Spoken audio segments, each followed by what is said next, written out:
Chapter 12. An Unplanned Arrival. I took a moment to gaze upon the city below in its silent state.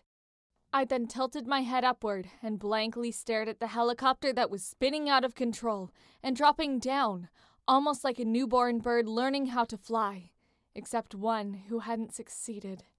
A piercing scream howled from the inside, echoing across the skyscrapers and bouncing back. Yep, Rachel Elizabeth Dare was inside that helicopter, along with some mortal pilot who had fallen asleep due to the spell Morpheus had cast on the city. Rachel. Every time I heard that name, a bitter taste would come to my mouth, and my fists automatically clenched. It's not that I hated her, as in her personality. In fact, we could be great friends, if it weren't for the fact that she was stealing Percy. Percy, oh gods, why was he so oblivious? I had freaking kissed him! Rachel had practically told him in the labyrinth last summer, while I was eavesdropping on a little conversation they had. At least Rachel agreed with me on Percy's stupidity. Boys, she had said. It echoed in my head, a faint jostle of the memory. But Rachel liked him too, I could tell. Which brings us back to her being here. Why was she here? Ideas? Percy asked me. We couldn't let her die. I didn't hate her that much. You're going to have to take Guido and get out, I told him. What are you going to do? Yeah! I sent Guido into a nosedive and avoided his question, knowing very well that he wouldn't let me if I told him, due to his loyalty.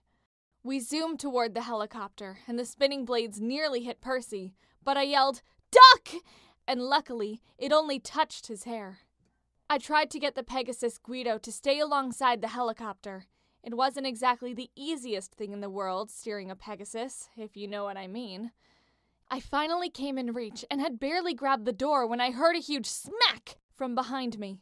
I looked down, only to find Guido had disappeared from below me and was plummeting toward the ground with Percy on his back, flapping one wing. Uh-oh. My heart pounded as the helicopter spazzed around, me trying to hold on with one hand. Why had my other arm been wounded so recently? My palms began to sweat, making it harder for me to grip it due to the slippery surface. I probably would have flown off and free fell toward the ground a few hundred feet below me, but suddenly a warm hand gripped my wrist and pulled me in. I lifted my gaze, wiped off my hands, and then held on tight to the inside of the copter. For a moment, which seemed like so much longer though, I just stared at the redhead, my face expressionless. She was in a t-shirt, beach shorts, and sandals. Oh, yeah. She had come back from the vacation. I didn't want to admit that she looked pretty. Prettier than I ever could, but I bit my lip. I really wasn't sure what to think. She stared back into my gray eyes, studying me as well. Thanks, I said quickly, and dove off toward the front of the ship, gravity spinning out of control. Various items flying, and I found myself walking on the ceiling. Then one of the walls, and, well, you get the point. I didn't stay back to see her expression. We were in trouble, and we needed to fix this quick. Through the window, I could see Percy, who barely avoided splatting into the ground, and went back towards the air with Guido. I couldn't count on him. Too many issues at once. I wiped some sweat off my forehead, reached over the mortal pilot's bedhead, and smacked around the controls glowing of different colors. Anxiously, I searched the back of my mind, trying to remember what my dad had taught me about flying these things. I had never actually attempted it, but he had told me a little bit about it. There had also been some vague flying instructions I found in Daedalus's laptop, but they weren't for a helicopter, I would have to guess. I grabbed the controls and twisted, my heart thumping against my ribcage, my whole body shaking. A spread of warmth reached my shoulder, and I realized Rachel had put her hand there, reassuringly. I decided to let it stay, and kept fidgeting around with switches until the helicopter righted itself finally. I sighed in relief, and felt Rachel's hand drop off my shoulder. "Thank you," she said, her voice hushed and whispery, responding to my thanks. I still didn't know what to say, so I stayed silent. I could have made some sarcastic remark about her being dead if I hadn't saved her, but I wasn't that mean.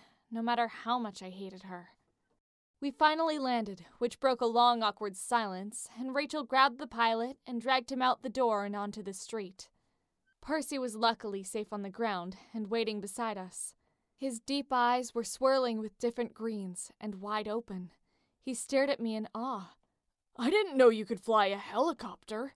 "Neither did I said, trying to hide the slight smile from the look on his face. My dad's crazy into aviation. Plus, Daedalus had some notes on flying machines. I just took my best guess on the controls. "You saved my life," Rachel cut in. I flexed my bad shoulder. "Yeah, well," I thought a moment, trying to put this politely. "Let's not make a habit of it. What are you doing here, Dare? Don't you know better than to fly into a war zone?" I asked her like she was some stupid animal. Rachel glanced at Percy, somehow surprised by the way I was acting. "I had to be here. I knew Percy was in trouble." "Got that right," I grumbled. "Well, if you'll excuse me, I have some injured friends I've got to tend to. Glad you could stop by, Rachel." I gave her a glare and stormed off, Percy calling my name behind me. I huffed and crossed my arms, then wincing at the pain that shot up my wounded one. "Stupid Dare. Boys. Ugh!" I muttered and headed toward the tents with the wounded inside. "Annabeth?" asked a familiar voice. You okay?" "Go away, Malcolm." I sat down outside the tent and pulled my knees into my chest. I don't want to talk right now. But I did want to.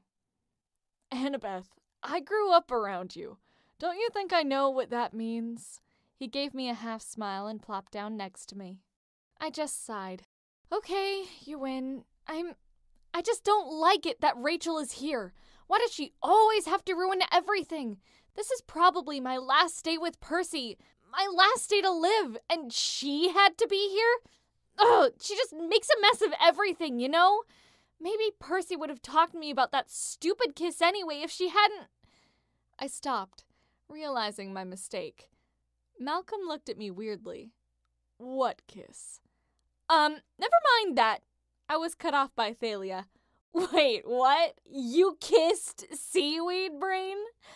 I looked up, only to realize that Thalia had been listening the whole time. "Is there anyone else here?" I looked around nervously. Luckily, nobody answered, and Thalia plopped down on my left, the side Malcolm wasn't sitting on. They just stared at me. Okay, fine, I kissed him. So? They just kept blank expressions until Thalia said, "Details, please?" I groaned. "It was supposed to be private." "Come on, please," Malcolm said. "Since when are you from the Aphrodite cabin?" "Oh, just come on, Annabeth." "Fine. It was in Mount St. Helens last year. He told me to get out of the volcano because these monsters were after us, and so I kissed him before I left. I didn't want him to die, okay? And then, it exploded, and Seaweed Brain went missing for 2 weeks. You know the rest." Wow, Thalia asked. "What happened last year?" "It's a long story," I felt myself blushing. I looked up to avoid her eyes, but spotted Rachel on Chiron's back. What in the Hades? Chiron barely let anyone on his back. He had, just met Rachel, and already he was favoring her. I couldn't take this anymore. I needed to find Seaweed Brain. I completely forgot about Thalia and Malcolm and marched off toward the front of the Empire State Building. I jumped when an ear-shattering roar echoed across the city. I started to sprint. I had finally spotted Percy when Rachel, still on Chiron's back, approached him. "Your friend has some useful insights, Percy," Chiron was saying. Rachel turned pink. "Just some things I saw in my head." "Yeah, it's called imagination, Chiron." "A draken," Chiron said, and everything momentarily froze. This couldn't be happening. How could we possibly beat a draken? "A Lydian draken, to be exact. The oldest and most dangerous kind." Percy just stared at Rachel, which was starting to annoy me. A lot. "How do you know that?" "I'm not sure," Rachel admitted, "but this draken has a particular fate. It will be killed by a child of Ares." "Okay, Some part of me was starting to believe this nonsense. It actually made sense. We had a spy, and Kronos knew we didn't have the Ares cabin. But how would Rachel know that? How could you possibly know that? I asked her. I just saw it. I can't explain. Well, let's hope you're wrong, Percy said, because we're a little short on children of Ares. Percy looked down for a moment and started cursing in ancient Greek. What? I asked him. The spy. Kronos said, we know this Draken they cannot beat. The spy has been keeping him updated. Kronos knows the Ares cabin isn't with us. He intentionally picked a monster we can't beat. Thalia scowled.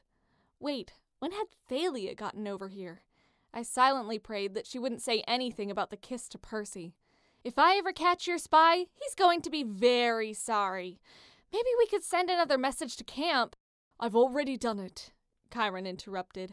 Blackjack is on his way, but if Selena wasn't able to convince Clarice, I doubt Blackjack will be able. Another roar shook the ground and echoed about a dozen times before going silent.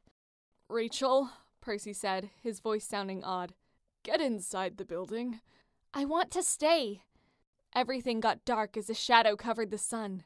Down the street, a Draken slid down a skyscraper, and all the windows shattered when it roared once again. On second thought, Rachel squeaked, I'll be inside.